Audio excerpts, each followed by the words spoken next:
Hi there. I don't know how to use intros. I'm just going to get into it. Welcome to Myco-Anatomical. My name is Owen Kirkland. I've been studying mycology for about a decade now. It's my life's work. I showcase everything on my website, Myco-Anatomical, and it's what I'm going to university for research, and I also love playing video games. Don't think that's a controversial take. I'm sure the people all of you watching this also love playing video games. And specifically, one of my favorite video games is Elden Ring. I'm a huge fan of the Dark Souls series. It's one of my favorite video game series out there.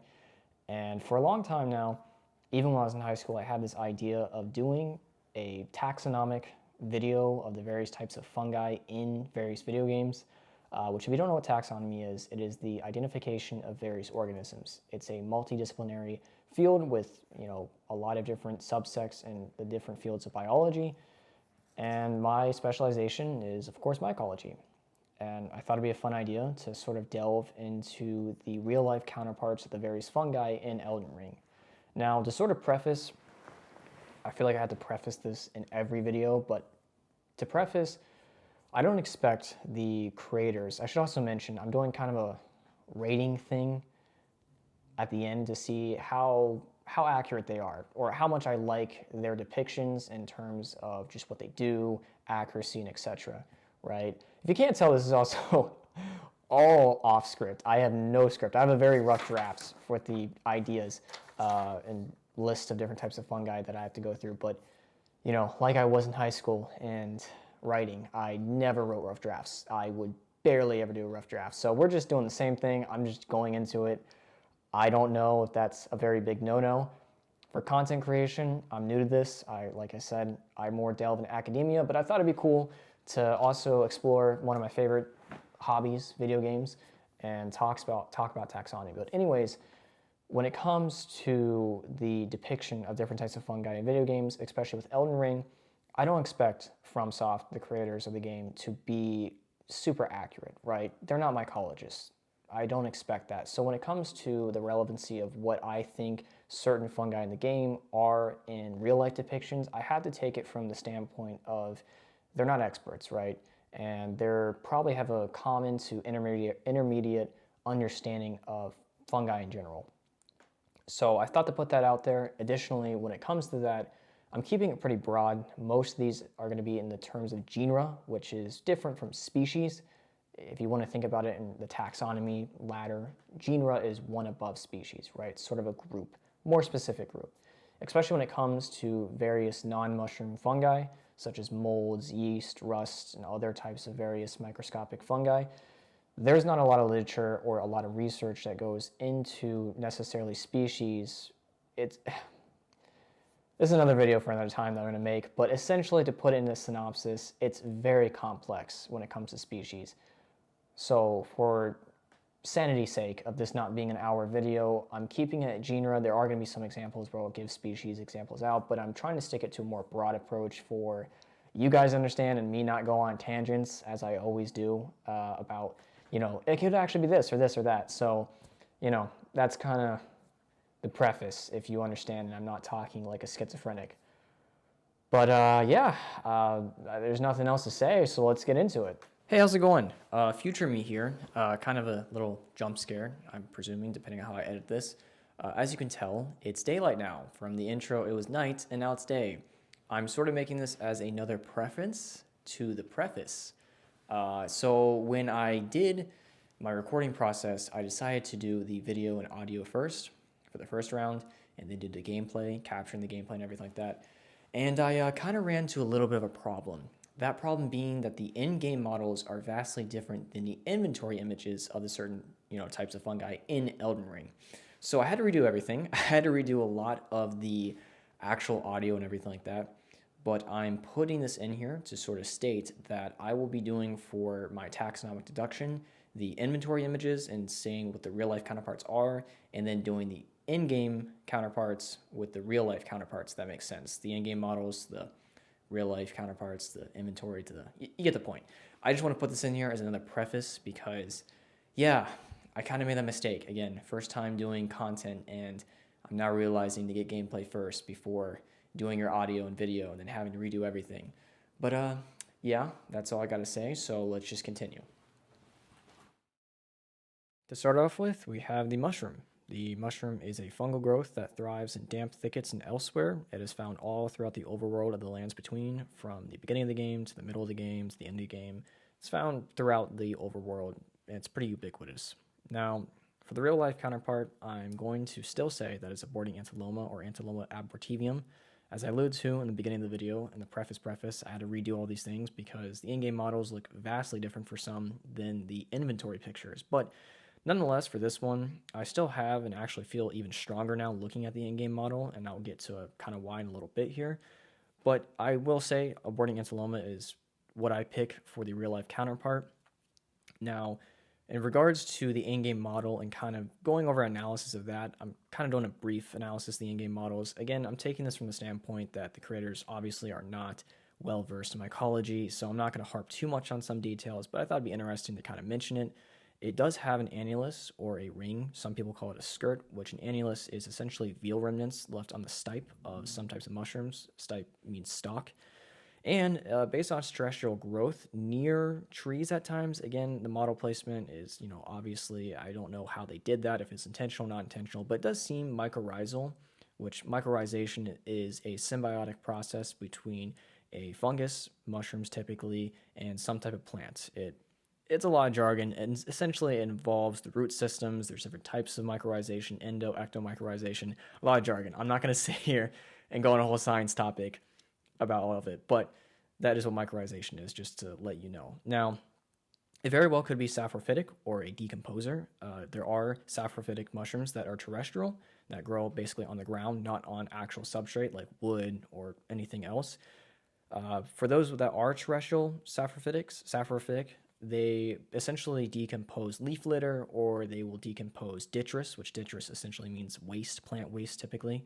So it very well could be that, but I'm just kind of giving a shot in the dark and saying it's probably mycorrhizal, which does somewhat kind of match up, not really, with aborting Antheloma. There's a kind of holes here. Aborting Antheloma is terrestrial in real life. It does grow terrestrially. It can grow on substrate directly. However, when the annulus came into the picture, I was kind of stumped because aborting Antheloma is not known to have an annulus. However, it actually got my analysis to be a little more solidified because, as I didn't mention, because like I said, to redo this, so I'm saying to myself, aborting Antheloma, the reason why it has this name, and when you find this in real life, is you'll find these irregular structures around it, and what those irregular structures are sort of lumpy and sponge-like. They're actually different types of Armillaria species of mushrooms, or honey mushrooms, that are being parasitized by the aborting Antheloma. That's how you get these irregular forms. Now, again, I'm not saying the creators intentionally did this, but my theory actually with the mushroom has kind of changed a little bit.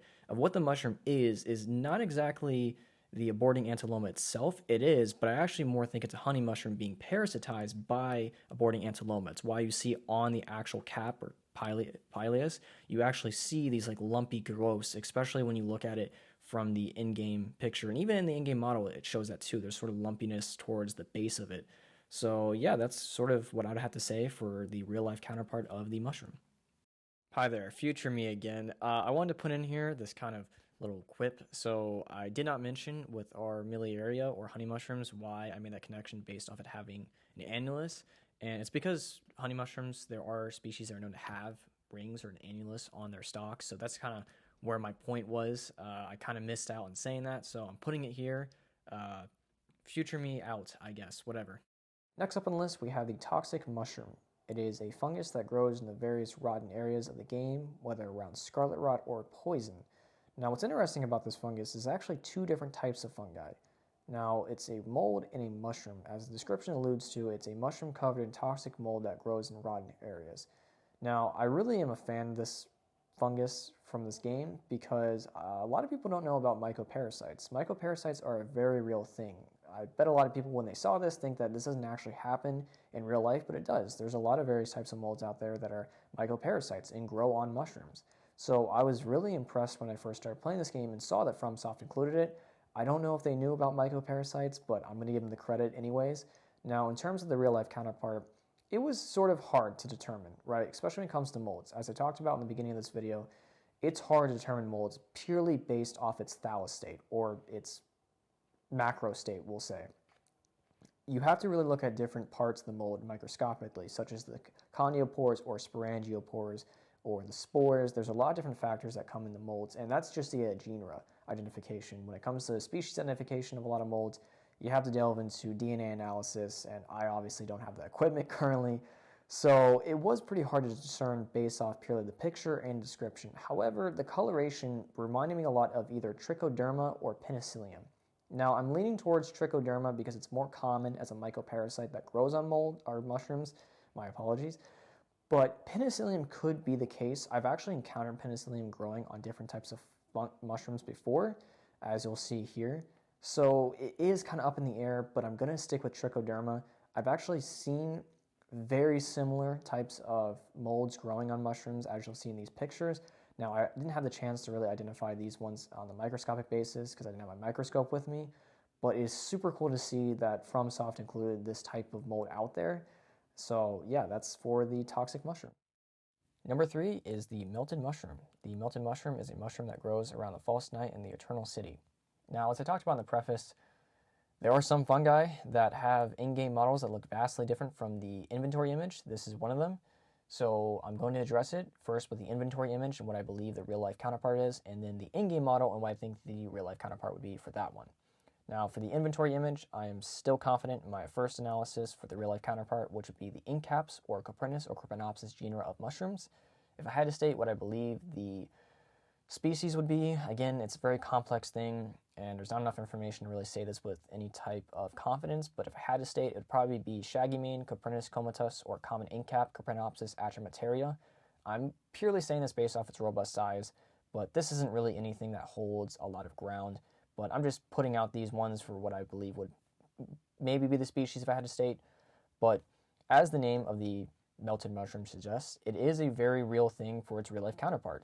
These mushrooms do actually melt. It's a process called deliquescence, and what deliquescence is where the pileus or cap of these mushrooms will produce an enzyme that will start at the margin and work inwards towards the center. Now, when the process starts, the margin will essentially mature at a faster rate than the rest of the cap. As this occurs, it starts to melt, it produces its ink, hence the common name, ink cap. And what this does is it'll actually start to bow the pileus or cap upwards. And this is very important for advantageous spore dispersal because as the cap will bow upwards, the laminae or the gills will actually spread out.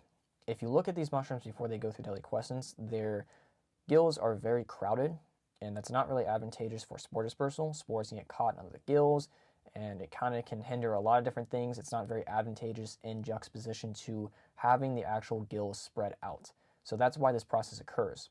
So, that's the reasoning for these mushrooms melting. It seems very strange, but it's, I think, really cool of why this happens. And they do legitimately melt. I have encountered specimens that have completely melted the caps all off, and you're just left with the stipe or the stalk. So it's really cool to see this. Now, to address the semi-elephant in the room, the in-game model, which looks nothing like ink caps. In fact, it is a distinctive mushroom that I can say with confidence as a species of mushroom, Amanita muscaria or fly agaric. It's a very well-known mushroom, seen everywhere. I'm sure all of you know what this mushroom is. And when I first saw this, I was very confused because these mushrooms do not go through deliquescence. They do not melt. But then I started thinking more about what this could possibly be, right? And looking at the in-game model, it did remind me of a mycoparasite, more specifically a mold. I talked about the mycoparasites before with the toxic mushroom, and I was thinking that, this is more than likely, if I had to state, an actual mold again. More specifically, it is an Amanita mold, which is the Latin name Hyphomycetes hylianus, and it's a real-life mold that does parasitize Amanita mushrooms. So that's really what I would say as the guess for the in-game model. I would more stick to the genera Hyphomycetes than I would with the actual Amanita mold species, but it is very possible molds do parasitize, different types of Amanita mushrooms. So it would make sense for the in-game model, but, I don't know if this was intentional or not intentional, but that's what I would say for the in-game model. For number 4, it is the finger mimic. The finger mimic is a mushroom that is light pink and grows in the finger ruin areas of the Shadow of the Erd Tree DLC. Now, like the previous mushroom, I'm going to address the inventory image for its real-life counterpart and then do the in-game model. For the inventory image, I'm still sticking with my first analysis as the Xylaria genus of mushrooms, otherwise known as dead man's fingers, with dead man's fingers, Xylaria polymorphia, carbon antlers, Xylaria hyphoxylon, and in dead mold fingers, Xylaria longipes being some examples of mushrooms in this genus. Now, for the coloration, it's not light pink. They are actually, depending on their maturity stage, either white to dark gray, gray, or black, with the white stage being indicative of asexual, immature stage, and the darker colorations of gray, dark gray to black being indicative of its mature sexual stage. Now, for the in-game model, I'm actually going to talk about a genus of coral fungi called Romeria. Now, some examples I'd give for the species would be species that are light pink in coloration, because as you can see, the in-game model is quite light pink. It is not darker as the inventory image would show. Some examples of Romeria species that have a light pink configuration are light red coral, Romeria aerosporia, or clustered coral, Romeria botrytis. So those are some examples of light pink coral fungi that I really think match well with the in-game model. Now, to address the inventory or in-game description of this mushroom, none of these genera of mushrooms actually have hallucinogenic effects. Xylaria and Romeria are not known to cause any hallucinogenic effects, so that's something that's not accurate to the real life counterpart, but it is what it is. Again, I'm not saying that's a criticism or anything like that, but I just have to put it out there. So yeah, that is the fourth mushroom. For number 5, it is the Redflesh Mushroom. It is a mushroom found in sullen lands of the Shadow of the Erdtree DLC. Now, this one technically I talked about before with the Milted Mushroom, and I kind of alluded to. The identification of this one would be Amanita muscaria, or fly agaric. It's one of the simplest ones that I looked at, especially with the in-game model. You can obviously see the distinctive white veal remnants on the pilus or the cap that kind of have that dotted configuration. Those are veal remnants, essentially, which a veal is a protective layer for some species of mushrooms or genera of mushrooms out there, and it gets split apart as the mushroom starts to mature. There's not really a lot to say about this. I think it's funny, though, that technically this is not a new mushroom. If you compare it to the in-game model of the melted mushroom is actually the Redflesh Mushroom that is just being parasitized by some type of mycoparasitic mold. So I thought that was kind of funny and interesting to make that connection, that this isn't technically a new mushroom, it's just the unparasitized version of the melted mushroom is all this is. So there's not really a lot to say about this mushroom. It's pretty self-explanatory, and the inventory image, at first, I did think it was Rosula, but looking at it closer while I was actually getting gameplay footage, you can see the remnants, the veal remnants on it, so pretty confident with this one, and that's really all I think I say about it. Number 6 on the list is the Whiteflesh Mushroom. The Whiteflesh Mushroom is another mushroom that grows in sullen lands of the Shadow of the Erdtree DLC. Now, when it comes to the real-life ID of this mushroom, I'm basing this off of the Redflesh Mushroom, kind of, in terms of its genus, at least for the first one, and then I'll kind of give another idea that's a little more out there. But I say this because I think FromSoft made these mushrooms to be similar. Obviously, the names are quite similar. Their inventory images are similar. Their in-game models are similar. Obviously, the only difference being the color and some subtle differences here and there. But if I was going to state what I think the genus is, I do think it's Amanita. I mean, the Redflesh Mushroom's genus is Amanita, so it only makes sense that the Whiteflesh Mushroom's genus is Amanita. More specifically, I think it's various Amanita species that are white and have veal remnants, white veal remnants specifically. There's a couple that come to mind. There's numerous types of species of Amanita that are white and have veal remnants that are white. Some examples are Coker's Amanita or Amanita cockeri. Another one is Smith's Amanita or Amanita smitharia. Those are some examples of Amanita species that are white in coloration and have white veal remnants. Now, moving on to the second idea I have, which is a little more of a fun idea, and I sort of base this more in-game than anything else, is that if you really wanted to be conspiratorial or, go into different theories, there is, some room to say that this is actually the mold of the melted mushroom that has completely taken over the Redflesh Mushroom, and what is called the Whiteflesh Mushroom is actually the completely parasitized version of the Redflesh Mushroom. And this is a very real thing. An example being lobster mushrooms. It's in the same genus as the Amanita mold, Hyphomycetes. Lobster mushrooms will actually parasitize different types of mushrooms in the Russulaceae family, or the Russula, or the Lactaria genus of mushrooms, and what happens is it completely takes them over and actually changes the coloration to bright red. If you look at a before and after of a mushroom in this given family, of it being parasitized, it looks completely different than what it is. And it's all because of this type of mycoparasitic mold. So this could be very well the case scenario where the whiteflesh mushroom is actually a completely parasitized version of whatever mold grows on the melting mushroom, and we're seeing sort of the transformation from the redflesh mushroom as its healthy state to the melted mushroom kind of being starting to get parasitized to the full parasitization of the mushroom being the whiteflesh mushroom. Again, that's sort of a theory. It's not really grounded in anything. I just think it's cool if that was the actual idea. I really don't think FromSoft did that. It would be super cool if they did, but that's kind of my basis for what the whiteflesh mushroom's real life counterparts could be. Last but definitely not least is fly mold. Fly mold is a species of fungus known for its deathly sweet stench and grows on man-flies in the Shadow of the Erd tree DLC. Now, for this one, I gotta be honest, I don't really have a solid ID, but it is accurate that there are molds out there that do grow on insects. I know a lot of people, when they think of fungi growing insects, probably think of cordyceps as the most popular candidate, but there are molds that do grow on insects, listing out these ones here. Now, even though this mold family is not known for growing on insects, I want to mention it because the in-game description, when it talked about having its deathly sweet stench, really reminds me from my experience of molds in the Muceraceae family or Mucor family. This family is known as being called the sugar fungi, and the reason why it has its name is because it grows very rapidly in carbohydrate substrates. An example being like yogurt or anything that contains a lot of sugars. And in my experience, when I deal with these molds, it does, and maybe it's just because I've been dealing this for such a long time that my perception of what smells sweet is different.